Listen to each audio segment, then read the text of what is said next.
তুলসী মন্দিরে পদ্ম ফুলের ডিজাইনটা কাটিং করার জন্য প্রথমে টাইলসের উপরে দাগ দিয়ে কাটিং করে নিয়ে পাথরের উপরে পাতিয়ে সেম মাপের পাপড়ি কেটে নিয়েছিলাম। পাপড়ি কাটা হয়ে গেলে পরে সেটাকে ইট কাটিং করে ইটের মধ্যে বসিয়ে দুই সাইড মোল্ডিং করে নিয়েছিলাম।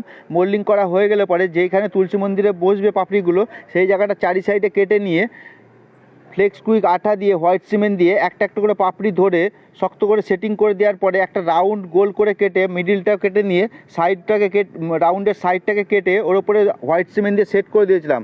তার উপরে আর একখানা রাউন্ড শেপের কেটে ভেতর সাইডটাকে রাউন্ডের দিকটা একটু ঢাল করে কাটিং করে দিয়ে ওর উপরে বসিয়ে দিয়েছিলাম। যে রাউন্ডটা এখন বসাচ্ছি এর উপর আর একটা রাউন্ড কাটিং করে বসিয়ে দিয়েছিলাম।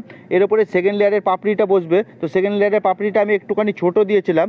তো সেকেন্ড লেয়ারের পাপড়িগুলোকেও সেমভাবে একটা একটা করে ধরে হোয়াইট সিমেন্ট আর ফ্লেক্স কুইক কাটা দিয়ে সেটিং করে দিয়েছিলাম। কেমন হয়েছে ডিজাইনটা অবশ্যই তোমরা কমেন্টে জানাবে। আর যদি তোমাদের ভালো লাগে লাইক কমেন্ট আর নতুন হলে আমার এই চ্যানেলটাকে ফলো করে নেবে। দেখা হচ্ছে তোমাদের সঙ্গে নতুন আরেকটা এরকমই ডিজাইনের ভিডিও নিয়ে।